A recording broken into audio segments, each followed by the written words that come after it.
Hello students, welcome to another new video. आज के आमी class 5 lesson 8 buildings to remember एर एक्टिविटीगुलो सल्व करब। एर आगे आमी पैसेजटी दुटो पार्टे लाइन बाय लाइन रिडिंग एवं तार बेंगली मीनिंग करिए दिएछि। ओई भिडियोगुलोर लिंक डेसक्रिप्शन बक्से देওয়া থাকবে, তোমরা না দেখে থাকলে ওগুলো দেখে নিও। তাছাড়া ক্লাস 5 এর লেসন 7 পর্যন্ত সমস্ত প্রজেরি इंग्लिश रिडिंग एवं तार बेंगली मीनिंग एवं तार संगे एक्टिविटी समस्तई करे देওয়া রয়েছে। তোমরা এই চ্যানেলের প্লেলিস্টে গিয়ে ক্লাস 5 সিলেক্ট করলে সমস্ত ভিডিও পেয়ে যাবে। যারা চ্যানেলে প্রথম এসেছে তাদেরকে বলবো চ্যানেলটি অতি অবশ্যই সাবস্ক্রাইব করে নিয়ে পাশে থাকা বেল আইকনটি টাচ করে নিয়ে অল অপশনে সিলেক্ট করে নিও, তাহলে পরের ভিডিও নোটিফিকেশনগুলো তোমরা অতি সহজেই পেয়ে যাবে। আর যারা চ্যানেলটি আগে থেকে সাবস্ক্রাইব করেছো তাদেরকে অনেক অনেক ধন্যবাদ। তাহলে চলো আজকের ক্লাসটি শুরু করি। Activity 1, complete the table with information from the text. Complete कथार माने होच्छे सम्पूर्ण करो। द टेबल এই টেবিলটাকে সম্পূর্ণ করতে বলা হচ্ছে। কমপ্লিট দ্য টেবিল, টেবিলটি সম্পূর্ণ করো with information from the text. Text থেকে তথ্য নিয়ে, ইনফরমেশন কথার মানে হচ্ছে তথ্য। কোথা থেকে? ফ্রম মানে থেকে, দ্য টেক্সট যে টেক্সট আমরা পড়েছি, যে পাঠ্যাংশটি পড়েছি সেই পাঠ্যাংশ থেকে তথ্য নিয়ে নিচের তালিকাটি পূরণ করো। ওয়ার্ক উইথ ইয়োর পার্টনার্স, তোমার পার্টনার সঙ্গীর সাথে কাজ করো। তার মানে তোমার যে ক্লাসে যে বন্ধুরা রয়েছে তাদের সঙ্গে মিলেমিশে একজন পার্টনার তৈরি করে নিলে তাদের সঙ্গে কাজ করতে বলছে। One is done for you, একটা করে দেওয়া রয়েছে। Name of the monument visited, যে স্মৃতিসৌধতে তারা ঘুরতে গেছিল, যে স্মৃতিসৌধতে তারা বেড়াতে গিয়েছিল সেটার নাম কি? দ্য ব্যান্ডেল চার্চ, একটা করে দেওয়া রয়েছে। এখানে উত্তর দেওয়া রয়েছে কি? ব্যান্ডেল চার্চ। ব্যান্ডেল চার্চে তারা বেড়াতে গিয়েছিল। নেক্সট বলেছে লোকেশন অফ দ্য মনুমেন্ট, ওই যে মনুমেন্টে তারা গেছিল তার লোকেশনটা কোথায়, মানে সে কোথায়, সেই জায়গাটা কোথায় ছিল। তাহলে আমরা জানি ব্যান্ডেল চার্চটা ব্যান্ডেলেই অবস্থিত এবং ব্যান্ডেলটা কোথায়? ব্যান্ডেলটা হচ্ছে হুগলিতে। তাহলে এখানে আমরা লিখবো কি? ব্যান্ডেল হুগলি, ব্যান্ডেল হুগলি। নেক্সট রয়েছে নাম্বার অফ টিম মেম্বার্স, কতজন সদস্য গেছিল, নাম্বার সংখ্যাটা বলতে হবে। টিম মেম্বার্স ওই দলে যতজন সদস্য ছিল তাদের সংখ্যা বলতে হবে। 25, 25 জন গেছিল। মিনস অফ ট্রান্সপোর্ট মানে যেটাই করে তারা গেছিল, ট্রান্সপোর্ট যে যানবাহনের মাধ্যমে তারা গেছিল সেটার নাম লিখতে হবে। বাস। নেক্সট রয়েছে the Mughal empire mentioned here, Mughal সম্রাট যার নাম এখানে উল্লেখ করা হয়েছে। এখানে দুটো প্যাসেজ আমি পড়িয়ে দিয়েছি, এবারে দুটো প্যাসেজে কিন্তু দুটো নাম রয়েছে। যদি একটা প্যাসেজের পরে যেহেতু এই অ্যাক্টিভিটিটা রয়েছে ফার্স্ট পার্টের ওপরে, তাই এখানে শুধু আকবরের নামটাই আমি লিখছি। তোমরা চাইলে শাহজাহানের নামও লিখতে পারো। তবে আমি এখানে যেহেতু একটা ফার্স্ট পার্টের পরে অ্যাক্টিভিটি 1 শুরু হয়েছে, তাই ফার্স্ট পার্টে কিন্তু শুধু মুঘল সম্রাট আকবরের নামটিই রয়েছে, তাই আমি আকবরটাই লিখছি। তোমরা চাইলে শাহজাহানের নামও লিখতে পারো। শাহজাহানের নামটা সেকেন্ড পার্টে রয়েছে। The Mughal empire mentioned here Akbar. The year the church was build, গির্জাটি যত সালে তৈরি হয়েছিল সে সালটা কত? গির্জাটা কত সালে তৈরি হয়েছিল? এখানে অ্যান্সারটা রয়েছে they called over Augustinian monks from Goa to build a church at Bandel in 1599। They called over, তারা ডেকে পাঠিয়েছিল Augustinian monks from Goa, Goa থেকে অগাস্টিনিয়ানের সন্ন্যাসীদেরকে ডেকে পাঠিয়েছিল তারা কিসের জন্য? টু বিল্ড, তৈরি করতে, আ চার্চ অ্যাট ব্যান্ডেল ইন 1599। তাহলে সালটা এখানে বোঝা যাচ্ছে যে ব্যান্ডেলের চার্চটা তৈরি করার জন্য তারা গোয়া থেকে অগাস্টিনিয়ান সন্ন্যাসীদেরকে তারা ডেকে পাঠিয়েছিল। এটা কত সালে? ইন 1599। তাহলে সালটা হচ্ছে 1599। তাহলে এখানে আমরা সালটা কত লিখব? 1599। নেক্সট দেখো activity 2, find out words with similar meanings from the text. Find out মানে হচ্ছে খুঁজে বের করো ওয়ার্ডস শব্দগুলো উইথ সিমিলার মিনিং, একই অর্থর সঙ্গে শব্দগুলো খুঁজে বের করো। কোথা থেকে? ফ্রম দ্য টেক্সট, টেক্সট থেকে। এখানে কয়েকটি শব্দ দেওয়া রয়েছে, ওই শব্দগুলোর একই মিনিং হবে, একই অর্থ হবে, তার মানে হচ্ছে সমার্থক শব্দ, সিনোনিম বলা হচ্ছে। একই অর্থ আসবে সেই রকম শব্দ টেক্সট থেকে খুঁজে বের করতে হবে। তাহলে নাম্বার 1 রয়েছে অ্যানসার্ড, উত্তর দিয়েছিল। 2তে রয়েছে স্টেয়ারিং, কোনো কারোর দিকে একদৃষ্টিতে তাকিয়ে থাকাকে বলা হয় স্টেয়ারিং। নাম্বার 3 টোল্ড, বলেছিল। 4 কি রয়েছে? স্টার্টেড, শুরু করেছিল। নাম্বার 5 এস্টাবলিশ প্রতিষ্ঠা করা। ক্যারিড অন অনবরত চালিয়ে যাওয়া। ক্যারিড অন মানে হচ্ছে চালিয়ে যাওয়া। সিমিলার মিনিংগুলো কি হবে চলো দেখে নাও। এখানে রয়েছে অ্যানসার্ড, রয়েছে এক্সপ্লেন্ড। টেক্সটের মধ্যে এক্সপ্লেন্ড রয়েছে। অ্যানসার মানে উত্তর দেওয়া। কোনো প্রশ্ন যখন করেছিল তখন ম্যাডাম তাদের প্রশ্নের ব্যাখ্যা আকারে বলেছিলেন, তাই এক্সপ্লেন বলা হয়েছিল। এক্সপ্লেন কথার মানে হচ্ছে ব্যাখ্যা করা। কিন্তু যেহেতু এখানে অ্যানসারের কোনো কাছাকাছি কোনো শব্দ সিনোনিম নেই, অ্যানসার শব্দের যেহেতু কোনো কাছাকাছি অর্থ নেই, তাই এক্সপ্লেন কথাটা আমি লিখেছি। এটা পাস্ট ফর্মে রয়েছে, এটাও পাস্ট ফর্মে হয়েছে এক্সপ্লেন্ড। স্টিয়ারিং মানে হচ্ছে তাকিয়ে থাকা, কারোর দিকে একদৃষ্টিতে তাকিয়ে থাকা, স্টিয়ারিং। লুকিং মানেও তাকানো, তাকিয়ে থাকা। টোল্ড বলা, শেড মানেও বলা। স্টার্টেড শুরু করেছিল, বিজ্ঞান শুরু করেছিল। বিগিন বিজ্ঞান পাস্ট ফর্মে রয়েছে, এটাও পাস্ট ফর্মে, এটাও পাস্ট ফর্মে। এস্টাবলিশ প্রেজেন্ট ফর্মে রয়েছে, তাই এখানে হয়েছে বিল্ড। বিল্ডও হচ্ছে প্রেজেন্ট ফর্মে, তৈরি করা। ক্যারিড অন চালিয়ে যাওয়া, এটা পাস্ট ফর্মে রয়েছে, তাই এটা হচ্ছে কন্টিনিউড অনবরত চালিয়ে যাওয়া। এবারে দেখো activity 3, feel in the blanks with the correct form of the given verbs in the brackets. Feel in the blanks খালি জায়গাগুলো পূরণ করো with the correct form of the given verbs. যে ভার্বগুলো দেওয়া রয়েছে, যে ক্রিয়াপদগুলো দেওয়া রয়েছে, সেই ক্রিয়াপদগুলোর সঠিক রূপটা বসিয়ে এই খালি জায়গাটা পূরণ করো। কোথায়? গিভেন ভার্বসটা, এই যে ভার্বগুলো দেওয়া রয়েছে সেটা কোথায়? ইন দ্য ব্র্যাকেটস, বন্ধনীর মধ্যে। এই যে বন্ধনীর মধ্যে ভার্বগুলো দেওয়া রয়েছে, এবারে সেটার কোন সঠিক রূপ যেটা হবে, যেটা সঠিক রূপ রয়েছে সেই ফর্মটা এখানে বসাতে হবে। তার জন্য সেন্টেন্সটা পড়তে হবে। তাহলে ফার্স্ট 1 নম্বরে কি রয়েছে? Last Sunday Reba dash visited the zoo.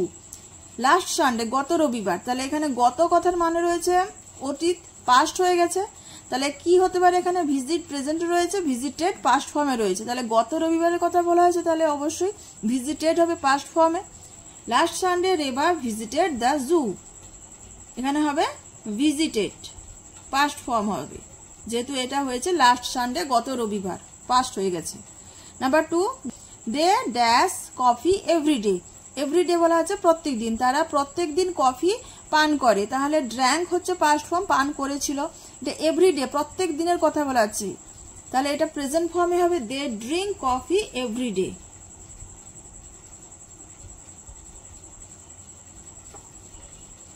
Next number 3, farmers dash crops in the field.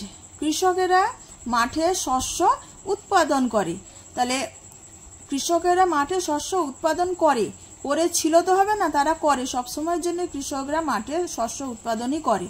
তাহলে হবে farmers grow. Farmers grow crops in the field, কৃষকেরা মাঠে শস্য উৎপাদন করে। Number 4, the boys dash the football match yesterday. The boys ছেলেরা বা বালকেরা dash the football match yesterday, গতকাল ফুটবল খেলাটি কি করেছিল? উপভোগ করেছিল। এনজয় কথাটা রয়েছে, উপভোগ করেছিল। তাহলে ইয়েস্টারডে মানে হচ্ছে গতকাল, যেটা অতীত হয়ে গেছে, পাস্ট হয়ে গেছে, তাই এটা হবে এনজয়েড।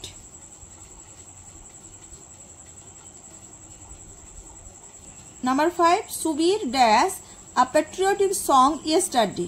এখানেও দেখো ইয়েস্টারডে রয়েছে, তাহলে ইয়েস্টারডে মানে হচ্ছে পাস্টে, অতীতে হয়ে গেছে, তাহলে ভার্বটাও পাস্টেই আসবে। তাহলে সুবীর ড্যাশ গান করে, গানের কথা বলা আছে, প্যাট্রিয়টিক সং এটা দেশাত্মবোধক গান গেয়েছিল ইয়েস্টারডে গতকাল। তাহলে গেয়েছিল কি হবে? স্যাং। সুবীর স্যাং, সুবীর গান গেয়েছিল। কি গান গেয়েছিল? প্যাট্রিয়টিক সং, একটি দেশাত্মবোধক গান গেয়েছিল গতকাল। We dash to school every day by bus. এখানে বলা আছে এভরিডে প্রত্যেক দিন, তাহলে প্রতিদিনের কাজের কথা বলা আছে, তাহলে এটাও প্রেজেন্ট ফর্মেই হবে। তাহলে we go to school every day by bus, আমরা প্রত্যেক দিন বাসে করে স্কুলে যাই, উই গো। নেক্সট দেখো activity 4, answer the following questions.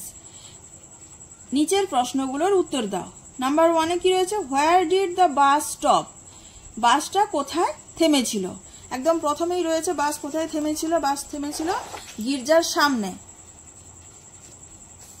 The bus stopped in front of the church, এখানেই রয়েছে the bus stopped in front of the church. তাহলে অ্যান্সারটা কি হবে? এখানে হোয়ার ডিড দ্য বাস স্টপ, আগে সেন্টেন্সটা যদি এখানে সেন্টেন্স তৈরি করতে হয় কিভাবে করব, এখানে ডিডটা পাস্ট ফর্মে রয়েছে, তাই এখানে মেন ভার্বটাও কিন্তু অ্যান্সার লেখার সময় পাস্ট ফর্মে চলে যাবে। তাহলে দ্য বাস স্টপের পাস্ট ফর্ম হচ্ছে স্টপড, দ্য বাস স্টপড। এইভাবে সেন্টেন্সটা তৈরি করে নিতে হবে। তারপরে লিখতে হবে in front of the church, the bus stopped in front of the church. Number 2 তে কি রয়েছে, what were the names of the two friends of Mita, মিতার দুজন বন্ধুর নাম কি ছিল। মিতার এখানে আমরা দুজন বন্ধুর নাম পেয়েছি, তার বন্ধু অনেকেই রয়েছে কিন্তু দুজন বন্ধুর নাম এখানে উল্লেখ করা হয়েছে টেক্সটের মধ্যে। একজনের নাম ছিল আমিনা আর একজনের নাম ছিল সুনিতা। তাহলে আমরা কি লিখব দেখে নাও। অ্যান্সারটা এইভাবে তৈরি করে নিতে হবে। আগে এখান থেকে শুরু হবে দ্য নেমস থেকে, the names of the two friends of Mita, the names of the two friends of Mita. তারপর আমরা ভার্ব বসাবো ওয়ার। এই যে লিখেছি the names of the two friends of Mita were ছিল, কি কি নাম ছিল, Amina and Sunita. Number 3, how many Christians were taken to Agra fort, কতজন খ্রিস্টানদের আগ্রা ফোর্টে নিয়ে যাওয়া হয়েছিল, আগ্রার কেল্লাতে কতজন খ্রিস্টানকে নিয়ে যাওয়া হয়েছিল। A few thousands. The priest Father Juan da Cruz along with a few thousand Christians was taken to Agra fort before the Mughal Emperor Shah Jahan. তাহলে এখানে লাইনটার মধ্যে এইখানে অ্যানসারটা রয়েছে, কি লিখবো, a few thousand Christians এটা লিখে দিব প্রথমে, তারপরে লিখবো were taken to Agra fort. A few thousand Christians কয়েক হাজার খ্রিস্টানদের were taken নিয়ে যাওয়া হয়েছিল to Agra fort. Number 4, who were made to stand before the ferocious elephants, who were made to stand কাদেরকে দাঁড় করানো হয়েছিল বিফোর দ্য ফেরোসিয়াস এলিফ্যান্টস, ওই ভয়ঙ্কর হিংস্র হাতিদের সামনে কাদেরকে দাঁড় করানো হয়েছিল। এখানে অ্যান্সারটা রয়েছে the priest father Joan da Cruz along with a few thousand Christians was taken to Agra fort before the Mughal empire Shahjahan. Mughal empire শাহজাহানের সামনে পাদ্রি ফাদার জোয়ান ডা ক্রুজ এবং তার সঙ্গে আরো কয়েক হাজার খ্রিস্টানদেরকে আগ্রা ফোর্টে নিয়ে যাওয়া হয়েছিল। His order was to punish the prisoners, তার আদেশ ছিল ওই বন্দীদেরকে শাস্তি দিতে। So they were made to stand before ferocious elephants. তাহলে এখানে রয়েছে দে মানে হচ্ছে এখানে the priest father Joan da cruise এবং along with a few thousand Christians, এই দে মানে হচ্ছে তাদেরকে বোঝাচ্ছে। তাহলে তাদেরকেই দাঁড় করানো হয়েছিল বিফোর দ্য ফেরোসিয়াস এলিফ্যান্টস, হিংস্র উন্মত্ত হাতিদের সামনে। অ্যান্সারটা কি হবে, father Joan da Cruz, father Joan da Cruz and a few thousand Christians were made, এখানে হুর জায়গায় এই নামটা শুধু বসে যাবে, father Joan da Cruz and a few thousand Christians. এত দূর লিখে আমরা লিখে ফেলবো were made to stand before the ferocious elephants. Father Joan da Cruz and a few thousand Christians were made to stand before the ferocious elephants. Number 5 কি রয়েছে, what did the elephant do with father Joan da cruise, হাতিটি কি করেছিল, father Joan da ক্রুজকে নিয়ে হাতিটি কি করেছিল, তাকে সোজা শাহজাহানের সামনে সে একবারে তুলে নিয়ে গিয়েছিল এবং তার সামনে নতজানু হয়ে বসে এমন ভাবে দেখাচ্ছিল যেন সে তার কাছে ক্ষমা প্রার্থনা করছে। এখানে রয়েছে but surprisingly one elephant carried Father Juan da Cruz right up to the emperor and knelt before him as if asking for mercy. But কিন্তু সারপ্রাইজিংলি বিস্ময়করভাবে one elephant carried father Joan da cruise, একটা হাতি তুলে নিয়ে গিয়েছিল father Joan da ক্রুজকে right up to the empire, ঠিক সম্রাটের সামনে বা সম্রাটের কাছে, অ্যান্ড নেল্ড বিফোর হিম এবং তার সামনে নতজানু হয়ে বসেছিল, অ্যাজ ইফ যেন আস্কিং ফর মার্সি, ক্ষমার জন্য যেন ক্ষমা প্রার্থনা করছে। তাহলে অ্যান্সারটা কি হবে, দ্য এলিফ্যান্ট ক্যারেট, এখান থেকে শুরু হবে দ্য এলিফ্যান্ট ক্যারেট, টেক্সটের মধ্যে থেকে অ্যান্সারটা চলে আসবে। কোথায় কি করেছিল, the elephant carat father Joan da Cruz right up to the empire and kneeled before him as if asking for mercy. Last question দেখো, number 6, where was the fort of Shahjahan located, শাহজাহানের কেল্লাটা কোথায় অবস্থিত ছিল, আগ্রাতে। তাহলে অ্যান্সারটা কি হবে, the fort of Shahjahan was located in Agra. এইভাবে অ্যান্সারটা লিখতে হবে। সেন্টেন্সটা আগে সাজিয়ে নিতে হবে কিভাবে, the fort of Shahjahan was located, এতটা সাবজেক্ট হবে। দ্য ফোর্ট অফ শাহজাহান, তারপরে ভার্ব বসবে ওয়াজ লোকেটেড, দিয়ে লিখবো ইন আগ্রা, যে the fort of Shahjahan was located in Agra.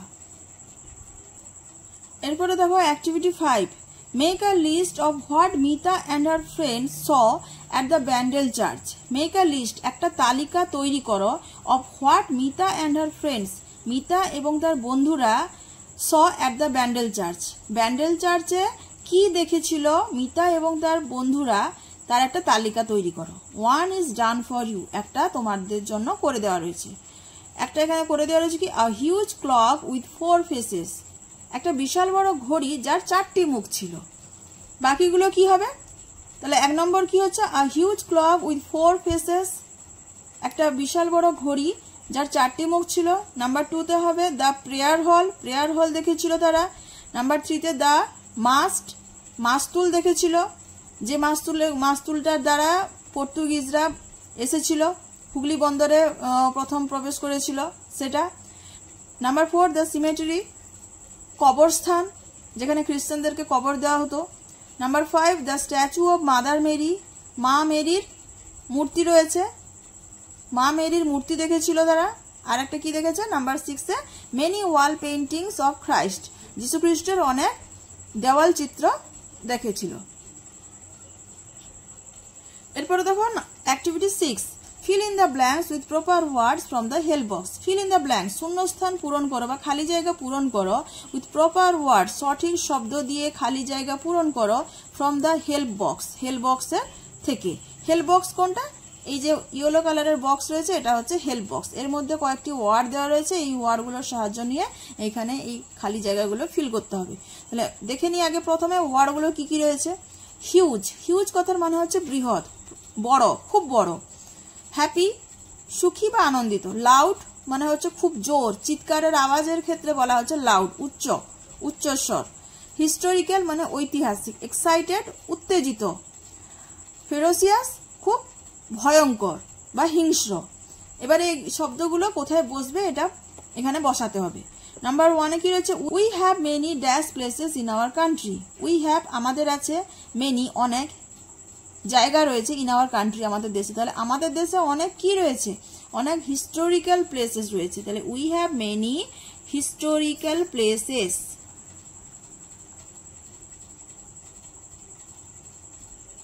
We have many historical places in our country, আমাদের দেশে অনেক ঐতিহাসিক জায়গা বা স্থান আছে। Number 2, Kaberi was very dash when she saw the museum in Kolkata. Kaberi was very, Kaberi খুব কি হয়েছিল, যখন সে দেখেছিল দ্য মিউজিয়াম ইন কলকাতা, কলকাতাতে যখন সে জাদুঘর দেখেছিল তখন সে কি হয়েছিল, খুব আনন্দিত হয়েছিল, হ্যাপি হয়েছিল, ভেরি হ্যাপি। নাম্বার 3-তে কি রয়েছে, there are many dash buildings in our town, আমাদের শহরে অনেক অট্টালিকা বা বড় বড় বাড়ি রয়েছে। কি বিল্ডিং রয়েছে, হিউজ। দেয়ার আর মেনি কি বিল্ডিং রয়েছে, there are many huge buildings in our town, আমাদের শহরে অনেক বড় বড় ইমারত বা বড় বড় অট্টালিকা রয়েছে। Number 4, they were dash when they return to their home town.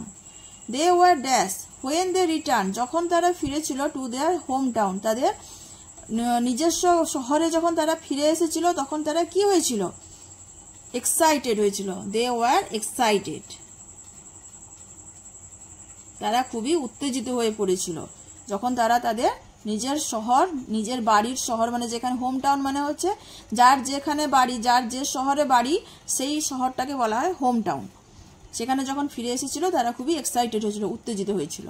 Number 5-এ কি রয়েছে, keep away from the dash animals. Keep away মানে হচ্ছে দূরে থাকো, ফ্রম থেকে, দ্য ড্যাশ অ্যানিম্যালস, কি ধরনের প্রাণী থেকে দূরে থাকতে বলা হচ্ছে, ফেরোসিয়াস, হিংস্র।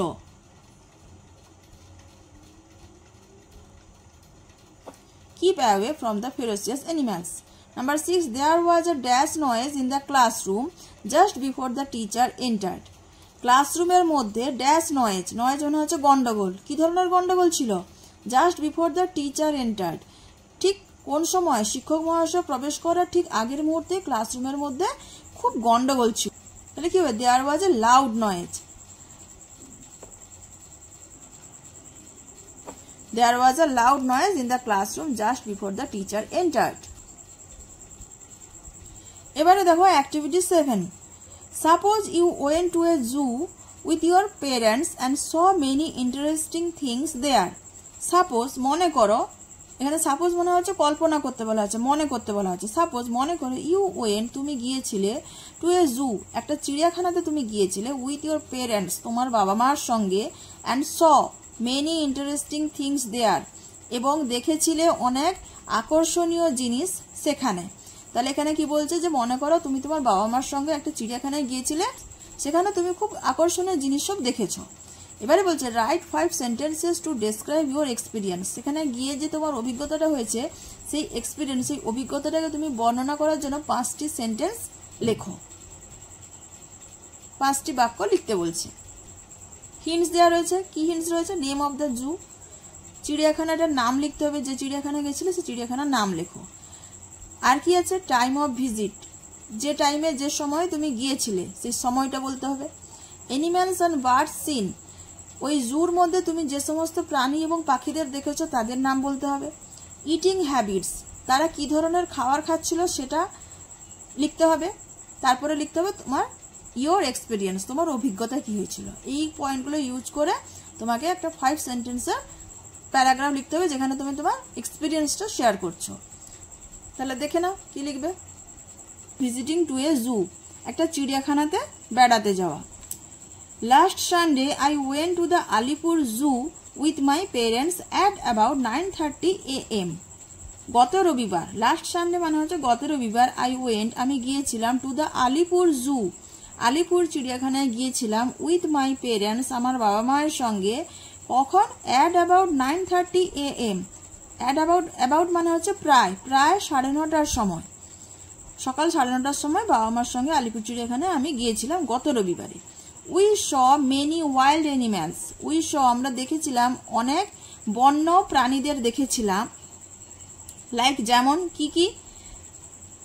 Lion, tiger, bear, elephant, crocodile, giraffe, deer etcetera. কি কি অ্যানিম্যাল দেখেছিলাম? সিংহ, বাঘ, ভালুক, হাতি, কুমির, জিরাফ, হরিণ ইত্যাদি। এবং also different kinds of birds, এবং আরও বিভিন্ন প্রকারের বা বিভিন্ন ধরনের পাখিও দেখেছিলাম। লাইক যেমন প্যারট, টিয়া পাখি, পিকক, ময়ূর, অস্ট্রিচ, উট পাখি, হেরন, সারস, কিংফিশার, মাছরাঙা, আউল, পেঁচা এটসেট্রা ইত্যাদি। তাহলে এই ধরনের পাখিও আমরা দেখেছিলাম। The animals were giving food at that time, ওই সময়ে প্রাণীদেরকে খাবার দেওয়া হচ্ছিল। The lions tigers ate flesh, সিংহ বাঘ খাচ্ছিল, কি খাচ্ছিল? ফ্লেশ, মাংস খাচ্ছিল। ফ্লেশ কত মানে হচ্ছে মাংস, মাংস খাচ্ছিল। The giraffes and deer were eating grasses, জিরাফ এবং হরিণ এরা কি খাচ্ছিল? ঘাস খাচ্ছিল। And the elephants were giving bananas, এবং হাতিদেরকে দেওয়া হচ্ছিল। And the elephants were giving, হাতিদেরকে দেওয়া হয়েছিল কি? ব্যানানাস, কলা দেওয়া হয়েছিল। We also saw a cute baby elephant that was playing with a ball. We also saw আমরা আরো দেখেছিলাম, কি দেখেছিলাম? আ কিউট বেবি এলিফ্যান্ট, একটা খুব সুন্দর বাচ্চা হাতি, দ্যাট ওয়াজ প্লেয়িং যে খেলছিল, উইথ আ বল একটা বল নিয়ে খেলছিল। It was an amazing experience for me, এটা ছিল একটা অদ্ভুত অভিজ্ঞতা আমার কাছে। তাহলে এখানেই শেষ হলো আমাদের লেসন 8-এর সমস্ত অ্যাক্টিভিটি। ক্লাসটি কেমন লাগলো কমেন্ট করে জানিও।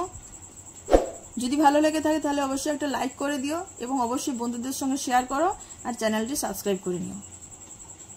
দেখা হচ্ছে পরের ভিডিওতে।